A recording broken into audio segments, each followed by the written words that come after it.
What's going on, everybody? It's your boy Zmilly coming back at you with another video here. We got episode 4 noticing for you guys today. Should be a great video. And if you enjoy these types of videos, make sure you like, comment, subscribe, whatever, hit the notification bell to stay up to date. But without further ado, let's get into it. Starting us off for this episode, y'all know the drill at this point. We're starting with media. And the company we have today is Fox. So let's get into it. Fox is a publicly traded American mass media company worth around $24 billion. Fox was founded in 1986 by Rupert Murdoch, who has a net worth of around $24 billion.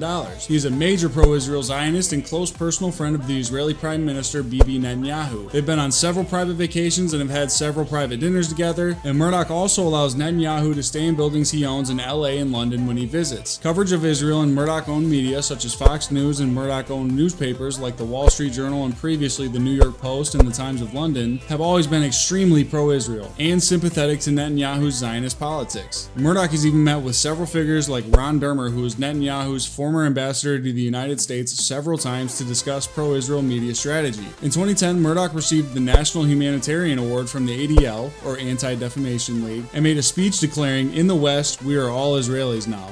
Yep.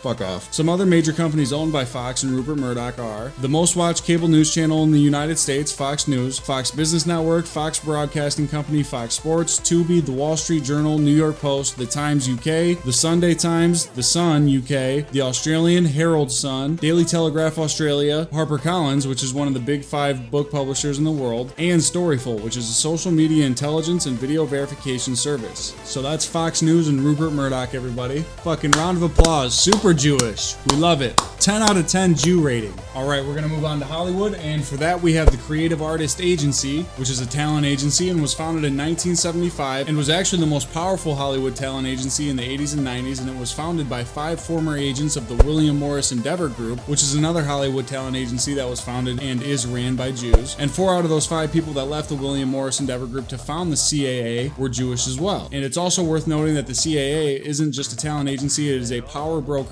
across entertainment, sports, and culture. Some of the most notable people and businesses that they represent are Tom Hanks, Brad Pitt, George Clooney, Meryl Streep, Reese Witherspoon, Margot Robbie, Zendaya, Jennifer Anderson, RDJ, Chris Hemsworth, Ryan Gosling, Emma Stone, Natalie Portman, Scarlett Johansson, Zac Efron, Julia Roberts, J.J. Abrams, Taika Waititi, Greta Gerwig, Barry Jenkins, Jon Favreau, Beyonce, Lady Gaga, Kanye West, formerly Justin Bieber, Harry Styles, The Weeknd, Dua Lipa, Ariana Grande, Dwayne Wade, Cristiano Ronaldo, Saquon Barkley, J.J. Watt, Joel Embiid, Trevor Lawrence, Sidney Crosby, Derek Jeter, Joe Biden, Michelle Obama, Anderson Cooper, Rachel Maddow, I don't know who that is, and Coca-Cola, Delta Airlines, and General Motors. Holy fucking shit. That's Jewish as fuck. Next up, we're moving on to the financial sector, and we're going to be covering Jeffrey Epstein today, which you guys have been asking for quite a while, so let's get it. Jeffrey Epstein was a Jewish billionaire financier and convicted sex offender best known for operating a vast network of underage sex trafficking, and he was also well known for his high-profile connections to powerful figures in finance, politics, academia, and even the royal family. The true origins and structures of his wealth remain murky and are the subject of much speculation and investigation, because literally nobody knows where he got his money from, except we do. And so this is kind of the consensus of how he got his money. He was made power of attorney of Les Wexner's finances, who is the Jewish billionaire owner of Victoria's Secret, and this is presumably how he funded the sex trafficking ring that he ran with Ghislaine or whatever the fuck Maxwell, who is also Jewish and whose father is Robert Maxwell, who is a super spy for the Mossad, which is Israel's literally their top intelligence agency. So they're both deeply connected to Israeli intelligence, and Ghislaine basically worked to groom underage women to endure sexual abuse on Epstein's private island, where he would bring some of the most powerful people on the planet, including top businessmen, politicians, and again, even members of the royal family. And basically the whole point of this was so that they could record them committing heinous sexual acts with underage girls and boys, basically to build blackmail on them so that they can be controlled and ultimately do the bidding of the Israeli government,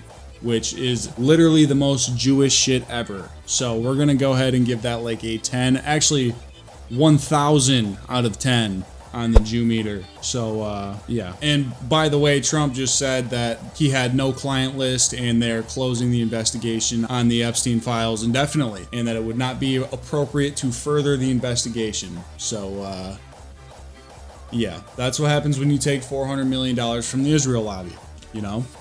War with Iran, no Epstein files.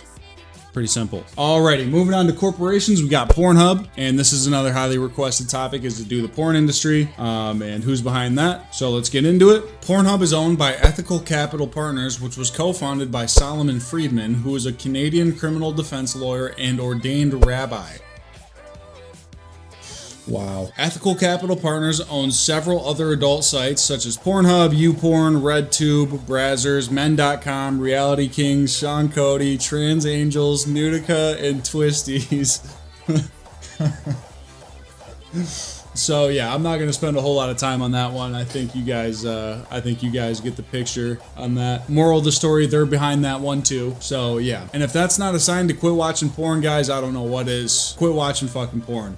Seriously. Every time you go to do it and you're sitting there stroking your shit, think about a little fucking merchant behind you rubbing his hands together. Literally just behind you like, yes, goy.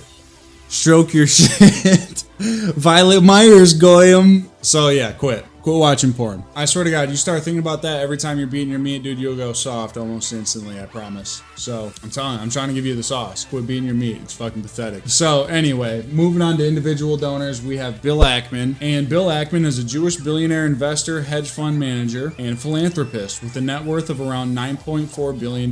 He's the founder and CEO of Pershing Square Capital Management, which is a prominent hedge fund founded in 2004. Bill Ackman is openly supportive of Israel, and he has donated to Jewish and Israeli causes, including educational institutions and Jewish charities. Public records show donations to organizations like the Birthright Israel Foundation and other Jewish cultural and educational groups. He also supports U.S.-Israel relations broadly and has voiced concern about anti-Semitism. Historically, Ackman donated to mainly Democratic candidates, but after the Hamas attacks on Israel on October 7th, he switched parties and donated over $1 million to the Trump campaign because he and his voter base would be more in favor of supporting Israel through its war on Gaza and to ultimately expel the Palestinians from the area. He also actively lobbied and tried to convince Trump to go to war with Iran to advance the regional interest of Israel. So I hope you guys are kind of starting to see how this works, and it is that when guys like Bill Ackman want to drown the country in immigration, atheism, LGBTQ shit, other, various other forms of liberal degeneracy, they support and donate to Democratic campaigns and organizations, but when Israel's in trouble, they know that the voter base of the right wing is far more supportive of Israel than the left wing is. So what are they going to do? They're going to give a shit ton of money to Trump, who's a right-wing candidate, and give him as much support as they can so that he can get elected and then use the United States military or whatever to carry out the regional interest of Israel. And shit like that happens all the time. It's the most damning shit ever. So I hope you guys are starting to pick up on it. But with that being said, that's going to conclude episode 4 of Noticing. So I hope you guys enjoyed it. If you did, make sure you like, comment, and subscribe. Hit the notification bell, get notified whenever I post a video, whatever the fuck. Follow me on Twitter, TikTok, Instagram, whatever. It's all at Zmilly1. And yeah, that's gonna do it for me today, boys. We'll have episode 5 out for you guys sometime soon. So until next time, never stop the noticing.